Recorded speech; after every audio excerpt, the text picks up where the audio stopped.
আল্লাহ বলতেছেন কুল ইয়া ইবাদিয়াল্লাযীনা আসরাফু, হে আমার বান্দারা, আল্লাযীনা আসরাফু আলা আনফুসিহিম, যারা নিজেদের নফসের উপর জুলুম করেছ, লা তাকনাতু মির রাহমাতিল্লাহ, তোমরা আল্লাহর রহমত থেকে নৈরাশ হইও না, আল্লাহর রহমত থেকে নৈরাশ হইও না।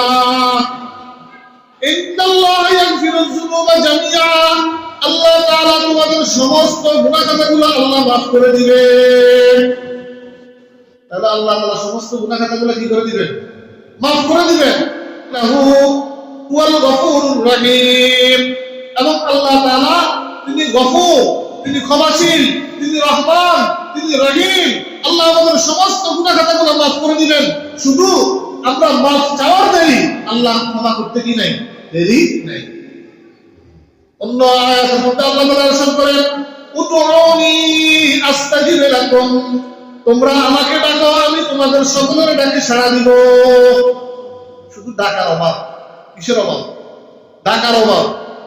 মাওলাকে ডাকার অভাব। আল্লাহকে যদি আপনি যত গুনাহই করেন না কেন, আল্লাহকে যদি ডাকেন, আল্লাহ তাআলা গুনাহ কি করে দিবেন? মাফ করে দিবেন। উদউনি আস্তাজিব লাকুম, তোমরা আমাকে ডাকো, আমি তোমাদের ডাকে সাড়া দিব। তোমরা আমার কাছে ক্ষমা চাও, আমি তোমাদেরকে ক্ষমা করে দিব। হাদিসের মধ্যে আল্লাহ রাসূল সাল্লাল্লাহু আলাইহি ওয়াসাল্লাম ইরশাদ করেন আত-তাইবু মিনাল যামবি কামান লা যামবা লাহু, আল্লাহ রাসূল বলেন যে ব্যক্তি গুনাহ থেকে ক্ষমা চায়, আল্লাহ তাআলার দরবারে ক্ষমা চায়, যে ব্যক্তি গুনাহ থেকে মাফ চায়, আল্লাহ পাক রব্বুল আলামিন তার সমস্ত গুনাহগুলো এমন ভাবে মাফ করে দিবেন কামান লা যামবা লাহু, যেন তার কোনো গুনাহই ছিল না। আল্লাহর কাছে ক্ষমা চাইলে আল্লাহ কি করে দিবেন? ক্ষমা করে দিবেন, মাফ করে দিবেন। এই গুনাহ করলে কি ক্ষতি জানেন? হাদিসের মধ্যে আছে ইন্নাল মুমিনা ইযা আযনাবা, কোন মুমিন যখন গুনাহ করে তখন তার অন্তরের মধ্যে কারাত নুকতাতুন সাওদাউ, কালো দাগ তার অন্তরের মধ্যে পড়ে যায়। এই কালো দাগ যখন অন্তরের মধ্যে পড়ে, ফাইন তাওবা ওয়াস্তাগফারা, যখন সে তওবা করে এবং সে ইস্তিগফার করে, আল্লাহর কাছে ক্ষমা চায়, আলকিলা কলবুহু, তার কলবকে আল্লাহ তাআলা পরিষ্কার করে দেন। গুনাহ থেকে তওবা করার সঙ্গে সঙ্গে, ইস্তিগফার করার সঙ্গে সঙ্গে আল্লাহ তার অন্তর থেকে গুনাহকে মুছে দেন। সুবহানাল্লাহ।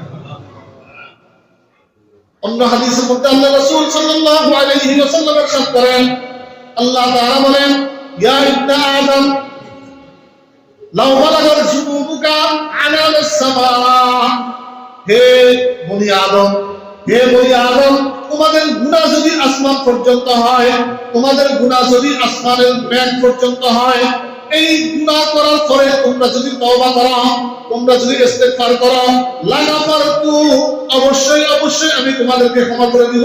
ওয়ালা বালি, তোমাদেরকে ক্ষমা করার ক্ষেত্রে আমি রব কাউকে কোনো ভয় করি না, কারোর কোনো পরোয়া করি না। সুবহানাল্লাহ।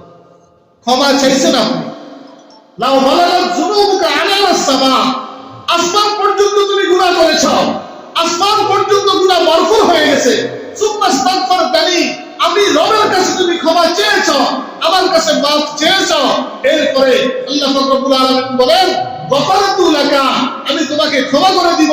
ওয়ালা উবালি, আমি ক্ষমা করার ক্ষেত্রে কারোর কোনো পরোয়া করি না। তাহলে ক্ষমা চাইবেন কার কাছে? আল্লাহর কাছে। মাফ চাইবেন কার কাছে? আল্লাহর কাছে। এখন রাত্র অনেক বড়, অনেক বড়। এই রাত্রিবেলায় তাহাজ্জুদের নামাজ পড়ার এখন সুযোগ। শীতকাল হলো মুমিনদের জন্য শীতকাল সুবর্ণ সুযোগ, সুবর্ণ সুযোগ। এই শীতকালে ইবাদত বন্দি করার সময়, এটা হলো ইবাদতের মৌসুম। শীতকাল হলো কিসের মৌসুম? ইবাদতের মৌসুম।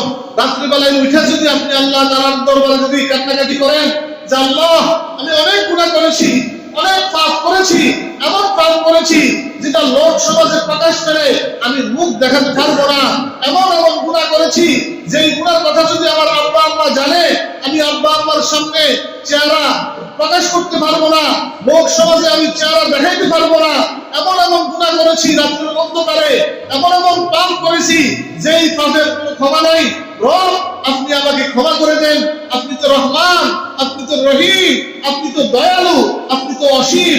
আল্লাহর কাছে ক্ষমা চাইলে নিশ্চয়ই নিশ্চয়ই রব তার রহমান সিফাতের দিকে তাকাইয়া, রহিম সিফাতের দিকে তাকাইয়া আমাকে এবং আপনাকে আল্লাহ মাফ করে দিবেন। সুবহানাল্লাহ। বনি ইসরায়েলের এক ব্যক্তি কয়জন মানুষকে হত্যা করছে? কয়জন মানুষকে? 99 জন মানুষকে হত্যা করছে। তারপরেও সে আল্লাহর রহমত থেকে নৈরাশ হয় নাই। কি হয় নাই? আল্লাহর রহমত থেকে নৈরাশ হয় নাই, তাকে আল্লাহ মাফ করে দিয়েছেন। সুবহানাল্লাহ। চিন্তা করেন ভাই, একটা মানুষ 100 জন মানুষকে হত্যা করার পরেও যদি সে ক্ষমা চাইতে পারে, আমি আর আপনি কেন নৈরাশ হব? আমি আর আপনি কেন আল্লাহ তাআলার রহমত থেকে বঞ্চিত হব? আমরাও আল্লাহর কাছে ক্ষমা চাইবো, আল্লাহ আমাদেরকে মাফ করে দিবেন। এখন কথা হলো, ফাঁক দুই ধরনের, গুনাহ দুই প্রকার। গুনাহ কয় প্রকার? দুই প্রকার। কিছু গুনাহ আছে আল্লাহর সাথে সম্পর্কিত, কিছু গুনাহ আছে আল্লাহর সাথে সম্পর্কিত, যেগুলো আল্লাহ ইচ্ছা করলে ক্ষমা করে দিবেন। আর কিছু গুনাহ আছে বান্দার সাথে সম্পর্কিত, বান্দার হক। তাহলে কিছু গুনাহ আছে আল্লাহর সাথে সম্পর্কিত, কিছু গুনাহ আছে বান্দার সাথে সম্পর্কিত।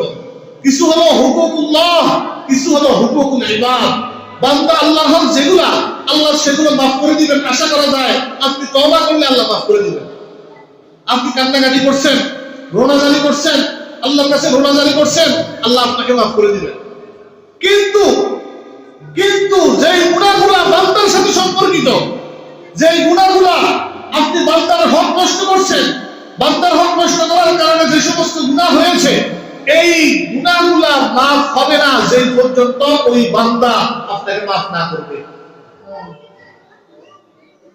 অনেকে অনেকের হক নষ্ট করে, অনেকে ফুফুর হক নষ্ট করে, অনেকে বোনের হক নষ্ট করে, অনেকে ভাইয়ের হক নষ্ট করে, অনেকে পাড়া প্রতিবেশীর হক নষ্ট করে, অনেকে অনেকের গীবত করে, অনেকে অনেকের উপর অত্যাচার করে, জুলুম করে, অনেকে অনেককে গালাগাল করে।